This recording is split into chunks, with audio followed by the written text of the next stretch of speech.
Alright, so I'm going to talk dice bags because we just kind of did a dice bag redesign. We wanted to just make better dice bags and also combine a dice tray in a dice bag, which is this one here. Because traditional dice bags are what we see in all the gaming stores. Nice and square. And pretty basic. It's just two pieces of fabric sewn together. And when you go digging for dice, because you don't want to roll them all out on the table, I don't have massive hands, and I can't get past my thumb in there, really. So that's just a normal dice bag, and here's another normal dice bag, too. So this one's like the larger ones that you could find in stores, and while I can fit more of my hand in there, I wouldn't be able to tell you what dice I was pulling out. It'd be a hard hunt to, like, go in and pick out certain dice, and then make sure that's the dice I wanted to pull. It's easy with the camera, though. So what we wanted to do was just take the basic shapes of dice bag, change them up a little bit. This is our small dice bag, and when we open it up, you'll find that there is... Here, go ahead and get it open. Yep. This is my husband's hands, because I cannot hold the camera and operate bags at the same time. So they just cinch closed, and they come out square, which is super nice. So that way you can see right into the bag. You can hunt around easier and still be able to see past your hand for what you're looking for.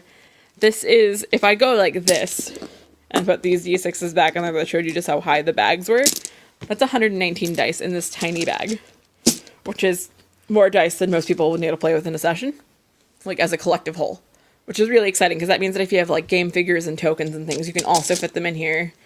And if you have cards, you could easily put a small stack of cards in here, plus plus all your dice, plus plus a figure if you had one that you were playing with too.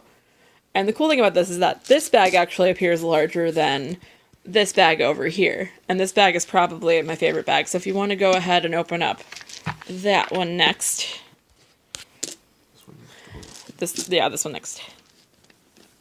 Now I'm going to scoot these off to the side now, because that was just so you guys could figure out which one was about how big they are. So this actually turns into a gigantic dice tray. And those are all the dice that I play with in D&D. And I think I want to say I have about 25 dice altogether. I don't know for sure. But it's nice. It's easy to really roll into too. This is just the prototype bag, which means that we've already figured out ways to make the bottom more stable and then even make the sides more stable. But it comes out into it comes out pretty rectangular. It comes out into a dice bag shape, and it's nice because it also operates as your dice bag and your dice tray, which means that it's one less thing to bring to D&D night, which is super cool. And then what I really love about these is that, one, we're just going to go ahead and pour them all back into here. This is not something that I made. It's something that I picked up. We've been trying to find a pattern for it because I love it. It's a 3D printed dice. But yeah, if you want to go ahead and just pour them in, so we can get my dice out of the way here.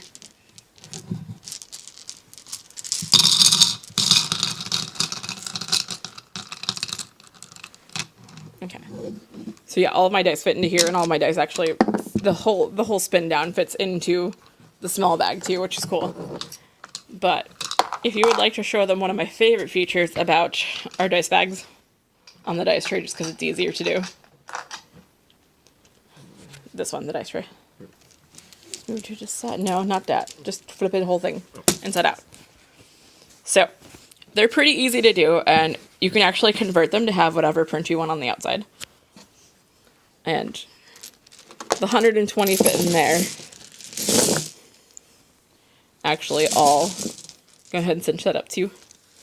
They all fit into the dice tray. So the dice tray also has a capacity of 119 dice. And then our favorite thing is that these are the smaller bags. In all actuality, this is a larger bag.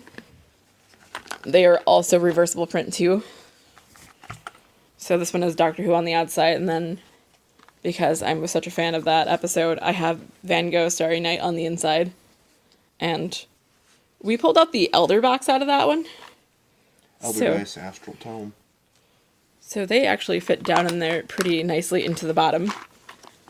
And they lay flat, if we get them in the right in the right capacity because all of the boxes are squared off on the bottom. So that fits in there nicely. So that's a box already. And then we have my spin down that fit all of my dice in it. And then the really magical part is that, yeah, we're going to lose the lid on that one again. I'm gonna do that. Yeah, go ahead and pour. So we've already fit a bunch of stuff in this bag. We fit all of my game night dice for my bard character. We fit the elder dice in there, the elder dice set. And then we fit 119 dice comfortably on top of that. So for games that are all just take the pieces with you, because I know that I think one of the Star Wars game does that, where the entire game and all that you need fits into one bag. That's really good for this. Or if you had Warhammer figures that you wanted to take places and things like that, this would be good to carry a bunch of those too. You can fit your entire D&D campaign's dice and figures and everything into this one bag, which is super cool. And that's why I love it. And of course I love that it's reversible. All the bags are made reversible too. But I think the dice tray is my favorite, honestly. Because dice trays are cool, and dice bags are cool. And why have two tools when you can have a whole one tool? And they're pretty hefty. I want to say the dice tray is... It was 6.5 inches by 9 inches, I know that much.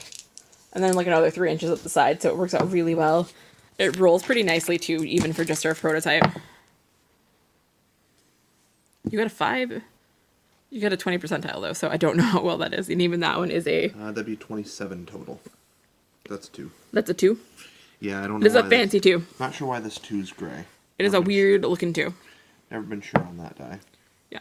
You got a 6 that time. Hey, Tyler. Question. Why is it on a D8? They still denote the D6. They Never understood. they denote the 6-sided. Oh, at least that's a This D10. is a D10, yes. But I love how on D8s they're just so prepared for us that they just mark that it's a 6. So we can't get away with it. I love how they roll. So it rolls pretty nicely in the bag too. All right, and that's the dice trays that I'm certain to knock out. I'm going to be selling them at, if you're in New York, I will be selling them at Genericon, Toricon, and now UBCon, because I got accepted yesterday. All right, thank you all for watching if you're watching.